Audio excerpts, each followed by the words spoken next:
So it's 1990, and until this point I've had Atari, Intellivision, Sheen 2001, a heap of Pong consoles, Commodore and Sega. But there's one manufacturer I would never go near, Sega's rival, Nintendo.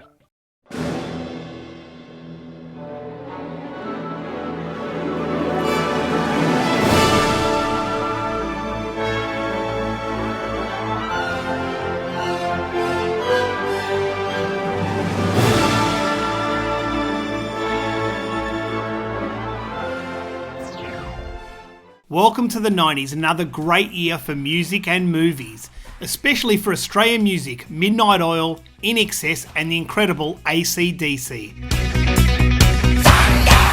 There were some incredible hits that are still good today.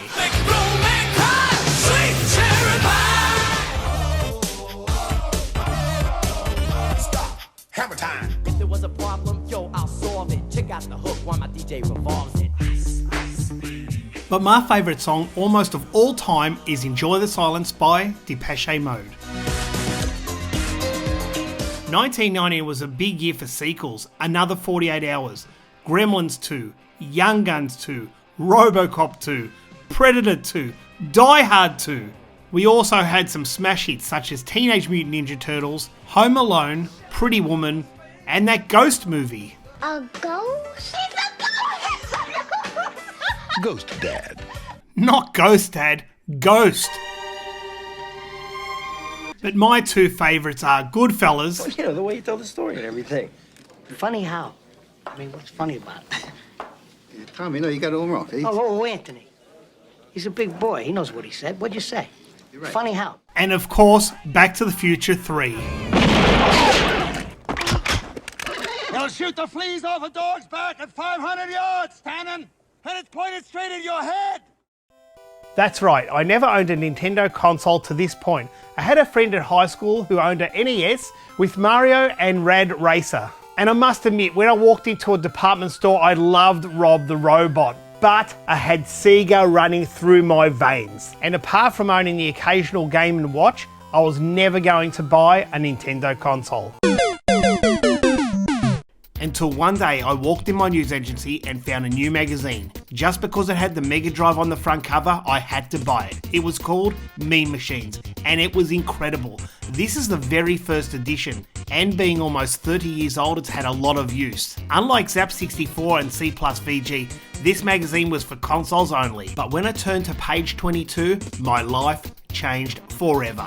I'll never forget that heading, It's Nelly Super Famicom time.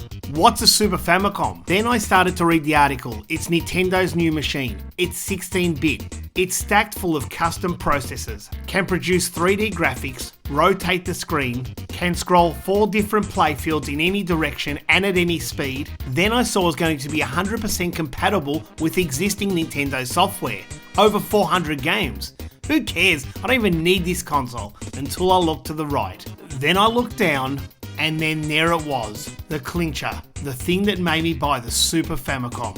Super Ghouls and Ghosts. And I forgot to mention, Super R-Type. I needed a Super Famicom and fast. It was coming out November 1990 in Japan, and I knew Telegames, the people I got my Japanese Sega Mega Drive, were going to get them. I placed an order for a Super Famicom, Mario and F-Zero, who knew what that was, with Telegames in 1990. And then just before Christmas, it arrived at my front doorstep for $1,720. Whoa, this is heavy. Now keep in mind I was a Sega boy and I never really played Mario Brothers. But once I put in Super Mario World, I loved it.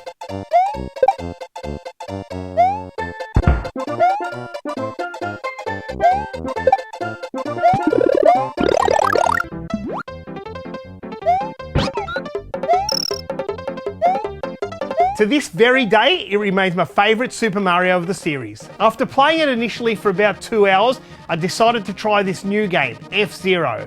And boy, was I blown away.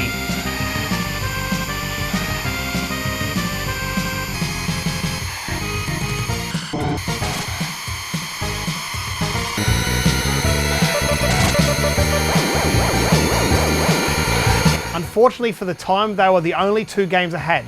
Then I had to save up for the next 2 games, Pilot Wings and Gradius 3.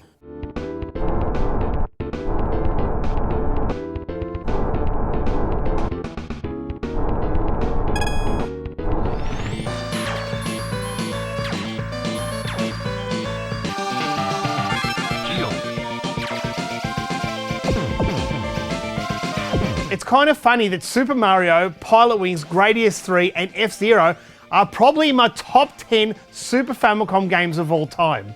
And they were launch games. So it's about early 1991 and I decided to take this Super Famicom in with me to work to demo the unit at Myer. Because the Super Nintendo wasn't available in Australia at the time, the manager wasn't thrilled about me demoing the unit, but he let me have it there for 2 hours. I remember some kid coming up and playing Pilot Wings, and can you believe that kid has made contact with me and he's a Last Gamer supporter? Such a small world. The next 2 games I got were the ones that made me buy the system, and that is Final Fight and Super Ghouls and Ghosts.